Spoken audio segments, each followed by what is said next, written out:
Ça a été l'occasion, une fois encore, de faire part de notre condamnation sans appel de cette tuerie, de cette barbarie donc, qui endeuille la France, qui endeuille l'humanité.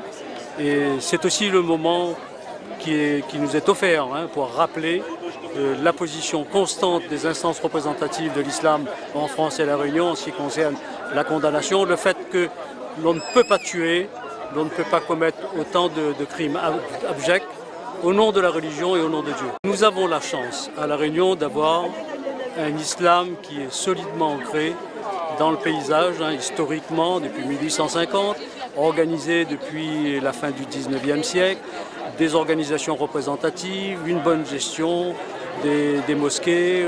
Nous ne faisons allégeance à aucune autorité, que ce soit étatique, islamique ou autre étrangère. Nous sommes profondément ancrés donc dans le tissu réunionnais et dans la France. Nous avons des coreligionnaires qui sont à la base des laïcs. Nous sommes tous des produits de l'école publique. Nous savons ce que c'est vivre ensemble. Alors il est certain qu'à un moment où il y a l'Internet qui dépasse les frontières, il y a un moment où on ne maîtrise pas tous les flux migratoires, qu'il peut y avoir des risques. Les risques, nul n'est à l'abri, comme on peut le dire, mais nous avons quand même des éléments qui nous rassurent ici, parce qu'il y a quand même une maîtrise. Tout ce qui est voie autorisée chez nous, que ce soit dans la gestion des mosquées, de l'enseignement de l'islam, des imams qui sont francophones, qui sont des réunionnais, natifs de la Réunion, dont la langue maternelle le créole ou le français, ou les deux. Par contre, il est possible, il reste toujours possible qu'il y ait des problèmes de société, qu'il y ait des problèmes de difficultés de vie personnelle, des problèmes sociaux, des jeunes qui connaissent un mal-être, notamment dans des communautés que nous connaissons peut-être un petit peu moins bien, ou des convertis à l'islam, à la recherche d'une voie qui soit nouvelle.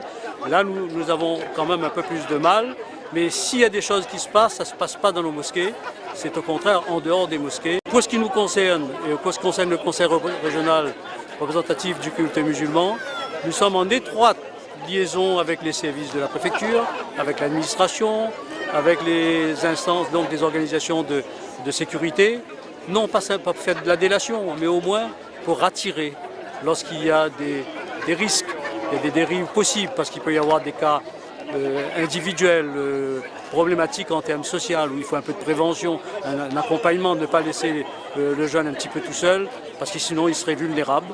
Là, nous intervenons. Je pense que quel que soit le lieu où on peut être à 10 000 km, on peut être à Paris ou à Marseille ou en Corse, nous sommes touchés de la même façon, avec beaucoup d'horreur. Nous avons toujours prêché la tolérance, et même plus que la tolérance, aller même jusqu'à la laïcité. Que la religion est une affaire de l'intérieur, de sa maison. Et à La Réunion, par rapport à la jeunesse, surtout ici, par rapport au manque de repères, par rapport à la violence qu'on a dans les établissements scolaires, on avait dit qu'il convenait de faire passer cette non-violence, la laïmsa, dans les milieux scolaires, pour qu'il y ait aussi des valeurs spirituelles, des valeurs humaines, puissent aussi devenir des valeurs éducatives à nos enfants, quelle que soit leur origine ou ethnique ou sociale. Il convient aussi de montrer à nos Réunionnais, aux jeunes, qu'il y a de belles valeurs qui sont partagées par tout le monde et que ces valeurs de l'AIMSA, ces valeurs de non-violence doivent être importantes. Et c'est ce travail-là que nous faisons chaque année avec l'anniversaire de Mahatma Gandhi. Pour nous, en tant que citoyens et musulmans, c'est clair que ce qu'ils ont fait, c'est du terrorisme et c'est contre les lois de l'islam. Ils ont massacré des innocents et c'est pour compassionner avec ces innocents et prier aussi pour eux qu'on est venu ici. Dans l'islam, nous, par exemple, on est tous pratiquants, on pratique l'islam et c'est un avantage que dans la France, dans ce pays-là, on a le droit de tout faire. Hein. Notre pape, nous, on a un pape qui était venu ici à La Réunion et il nous a beaucoup enseigné. Et il nous dit toujours, aimez votre proche comme vous aimez votre être à vous-même.